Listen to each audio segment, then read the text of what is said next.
morning, everyone. It is an early morning here, and we are heading to work.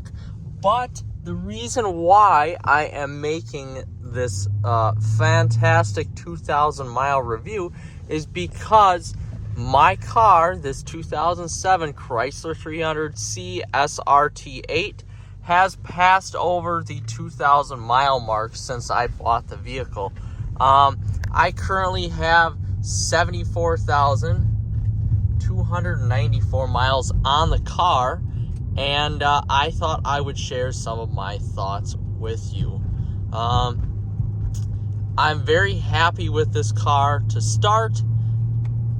I really like the driving dynamics of it. Now, granted, it's a larger vehicle, but it is smooth on the road. The seats are smooth. The seats make up for some of the stiff suspension that it has, and it really is that perfect cruiser for any of you out there looking for a highway cruiser, or even that fun side road, back road cruiser once in a while. In terms of reliability here, I haven't had anything go wrong with this car yet in the 2,000 miles that I've had it.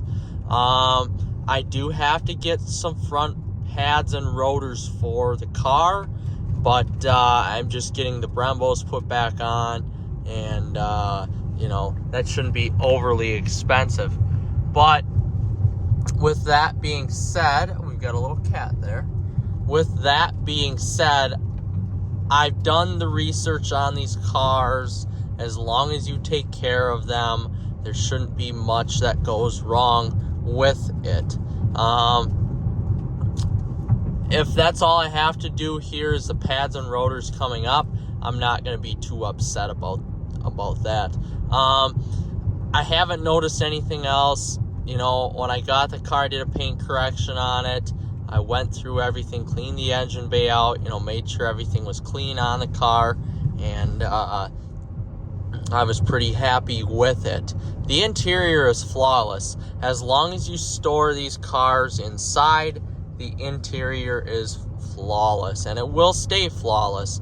Like any car, if you store this outside, you start to see warping on the dash, warping on the side panels, stuff like that. But this car is always stored inside, and always was before me, so there shouldn't be any warping or any issues with that, being a 2007 and being an older car. So we have no issues with that. I have no issues with the tie rods or any of the bearings, anything like that. I don't believe this car was drove hard previous to myself. That gets to be a point of contention here, is the front suspension parts of the vehicle, as Chrysler made these pretty cheap. So, occasionally you'll have some issues with your tie rods wearing out, some of your bearings wearing out, knuckles, stuff like that on that front suspension. And that will need replacement. But I don't drive this car very hard, and nor did the previous owner. So we should be good on that matter. In terms of oil changes here, I haven't done one yet, although I think I am due for one. The previous owner did an oil change about every 1,000 miles. I know that's a little overkill, but I'm going to give it here. I'm definitely going to get one before the TAC rolls over to, or the odometer rolls over to 75,000 miles. I have the stuff to do it myself, but I almost want to take it into the dealership just to get some looks on it. So we'll see. I'm not sure yet, but anyway, going back to the mechanicals here, I did get a new air intake filter. Look at that. Is that a deer? It is. Those will total your vehicles. Ask me how I know. I've had it happen 3 times. Anyway, I had to replace the air filter. It was getting discolored. It just needed replacement with a BBK cold air intake filter. That was what came with the car when I got it, and I just continued to, essentially keep that as the option.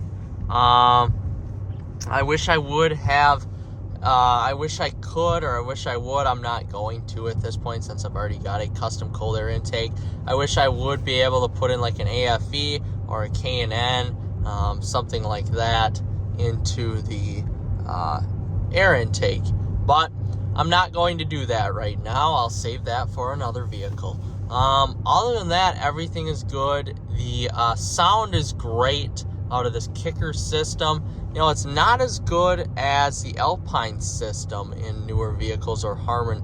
I would put it up against the Harman Kardon, though. I really would. The bases are better with this than the newer Harman Kardon. Ask me how I know. I have the Harman Kardon 19-piece in my truck, and I've had the Alpine in my previous trucks, and we have the Alpine in the Journey. The Durango also has the Harman Kardon, although that does sound better than in the Ram truck. I like this kicker. It's not quite as nice as, honestly, the Alpine is with its bass, but this is a very clear system, and it's kind of a bummer FCA or Stellantis went away from this kicker system. That is pretty badass. Everything works in terms of the infotainment system. This is not a touchscreen infotainment. For those of you out there looking for a touchscreen, you'll have to get a 2008 or above. This is a 2007. So if you're looking for that, you're not going to be able to get it.